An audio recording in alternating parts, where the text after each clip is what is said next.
Du décodage. Il résume et critique l'actualité sans pitié. Francis Gosselin. Le chanceux Marc Boilard était tout de noir vêtu hier pour aller à la première de Peter Pan. T'as aimé ça, Marc?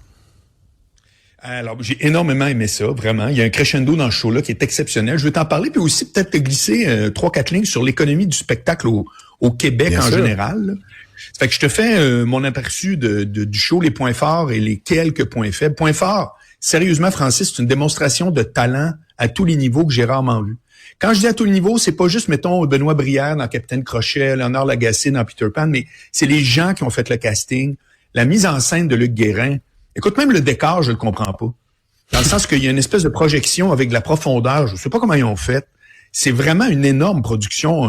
Ça pose quasiment des questions de rentabilité parce que on est au Québec, là, on n'est pas à Broadway, mais je te jure que ça n'a rien à envier. Là. C'est spectaculaire. Est-ce que t'étais, c'est peut-être indiscret, est-ce que les billets t'étaient offerts, Marc, en tant que... Ah, ben bien sûr, c'est une première médiatique. Première médiatique. Donc, sinon, donne-nous justement là, un spectacle avec une valeur de production élevée comme celle-là. Est-ce que c'est des billets à 500 $ comme on voit sur Broadway? Non, j'imagine que non. Voilà, on est au Québec, absolument. Tu tournes autour, là, souvent tu pars de 80 jusqu'à... autour de 200, mais je veux pas m'avancer dans les prix précis, mais des équivalents comme la Mélodie du Bonheur ou autre. Mais c'est quand même impressionnant parce qu'évidemment, t'as pas le même ratio, puis tu fais bien de souligner le prix du billet qui est... On comprend que c'est pas pour aller voir Paul McCartney, là, c'est un spectacle qui va revenir, etc.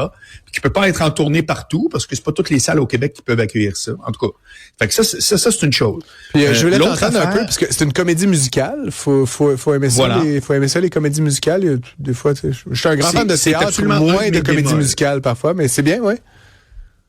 C'est exactement un de mes bémols, tu fais bien de le souligner, c'est pas pour tout le monde. Faut que t'aimes déjà l'idée d'un spectacle avec de la chanson, etc. Moi, je suis oui, non, peut-être, sauf que quand c'est avec un déploiement aussi... Mais vraiment, Francis, je te dis, j'aurais de la misère à dire qu'est-ce qui aurait pu être amélioré dans le show. C'est à ce point-là comment... Puis quand Benoît Brière arrive, là, on dirait que c'est là que ça commence. Puis tu comprends pourquoi c'est lui. C'est pas genre, on va prendre Benoît Brière, les gens le connaissent, on va vendre l'étiquette. Non. C'est que il est Benoît Brière, puis tu connais son nom parce que tu vois comment ce gars-là interprète un personnage, puis qu'il a juste il fronce les sourcils puis tu ris. Il y a vraiment quelque chose là-dedans, je te jure, qui était vraiment de l'ordre du mon Dieu, que l'assemblage de tout ça est vraiment bien. Si j'ai un bémol, c'est que c'est un spectacle avec un entracte, parce que c'est costaud, tu sais. Et moi, je pensais dans ma tête que les entractes, ça existait à peu près plus en 2025, mais je déteste ça, tu sais. Ouais, je comprends. Je te le dis honnêtement. Donc, ça veut dire que tu passes genre 3 heures là-bas, là, ou 2h30 là-bas, là. Non, c'est bien dosé. C'est 1h20, entracte de 25 minutes, puis à peu près 1 heure, peut-être même pas après. Ça fait que je te jure, c'est vraiment juste ton chum Marc qui dit, lui, il aime pas les entractes. Mais je le souligne. Non, mais ce que je veux dire, c'est que tu dis 1h20, 25 minutes, 1 heure. Du moment où tu entres dans le théâtre au moment où tu te rassois dans ta voiture, c'est plus de 3 heures, là, grosso modo, là, que tu... Non, tu pars à 8, puis c'était fini à 11h moins quart. Ah ouais, ok, parce que c'est ça, c'est un investissement, là. C'est pas comme aller voir une pièce d'1 heure et quart, là, tu sais, puis... C'est très bien dit. C'est pas comme aller voir un film. T'sais, moi, je suis bien amateur de cinéma. Tu rentres, puis 1h30 plus tard, habituellement 2h max, ciao, ben, c'est entièrement vrai. Maintenant, je le répète, c'est très impressionnant. C'est Entourage qui fait ça. C'est un producteur maintenant, écoute, il fait de la télé, Big Brother, etc. Plein d'humoristes. Puis il a commencé à faire des comédies musicales comme ça, des spectacles à grand déploiement. Puis ça m'impressionne énormément parce que quand moi je viens de l'humour, c'est un tabouret, un micro, puis tu vends ton billet un petit peu moins cher. Non, mais ton coup de prod, c'est une blague. Mike Ward fait aucune mise en scène. Non. Volontairement. C'est pas parce qu'il n'y a pas les moyens, crois-moi, mais c'est juste qu'il prend son micro puis il dit, moi, c'est ça, j'ai un petit décor ou autre. Ça fait que il y a un côté que je trouve qui est très... Julie Snyder disait souvent ça quand elle a commencé à produire. Elle disait, moi, je mets le cash à l'écran. D'ailleurs, d'où les problèmes financiers peut-être qu'elle a eu avec le temps, c'est que le retour était pas suffisant peut-être. Mais elle faisait vraiment ça. Moi, j'ai commencé en télé avec elle. Puis c'était vraiment, s'il y avait une pièce à investir, c'était pas pour tourner coin rond. C'était pour mettre à l'écran, pour faire en sorte qu'il y avait une qualité de production.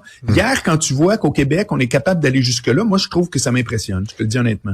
Parlons justement, en 2 mots, de l'économie, tout ça. Puis tu sais, un des raisons du succès de Broadway, notamment, c'est la répétition. Hein? On crée ça. Ce que tu nous décris, c'est quand même, ça semble, je l'ai pas vu, là, mais une grosse installation, des gens qui volent de la profondeur de décor et tout. Ça, c'est un coût fixe. Tu le fais comme une fois, puis tout ça. Puis évidemment, si tu fais 22 représentations, tu sais, il y a les cachets des acteurs, des comédiens, mais tu sais, c'est difficile. Alors que souvent à Broadway, tu sais, t'as des trucs qui durent 3 ans. Donc, c'est sûr que c'est plus facile. Puis ils en font 2 par jour, tu sais. Fait que c'est sûr que ultimement, tes coûts fixes sont absorbés sur une beaucoup plus longue durée. Puis ça permet de rentabiliser. C'est quoi, tu disais, bon, la tournée et tout, c'est quoi les projets peut-être autour de Peter Pan? Ben, tu peux aller juste dans les grandes salles. Tu peux aller à Maurice O'Brady à Sherbrooke, tu peux aller à la salle Barousseau, au Grand Théâtre à Québec. T'es limité, là. Tu commences pas à faire le Roset qu'on appelle, c'est-à-dire la Côte-Nord du Chapelle, là. C'est ça pour une autre fois. Ça fait que c'est quelque chose. Puis tu parles du coût fixe, t'as entièrement raison, mais il y a aussi ce qu'on appelle le coût de plateau. Ben, sache qu'il y a un band qu'on ne voit pas. On le sait juste parce qu'à la fin, ils nous les présentent. Mais ils sont au moins 6 musiciens, mon vieux. Ah oui, d'accord. Ça répète une bande sonore, là, mais non, c'est direct. Plus, comme tu le dis, Peter Pan en question qui est tout le temps en train de revoler, les enfants, le ci, tout ça. En tout cas, c'est clair que je recommande chaudement. Surtout, je viens de parler du mot-clé « enfant ». Moi, je vais te dire, là, Francis, si vous avez des kids de 6 ans et plus, puis que c'est leur premier spectacle, ils vont s'en souvenir toute leur vie. Ça, moi, je te mets la main dans le feu, là. On est à ce niveau-là de féerie et de tout. Là, c'est quelque chose. Franchement, là, ouais. Très intéressant à voir, évidemment. Je pense qu'il reste encore quelques billets. C'est au Saint-Denis, c'est ça? C'est au Saint-Denis, ouais. Celui qu'on dit le Saint-Denis 1, c'est-à-dire celui à 2000 places, là, parce qu'il faut que écoute, c'est vraiment comme, c'est la totale. Merci de cette belle recommandation, Marc. On se retrouve demain Salut, pour Francis. d'autres chroniques. Merci.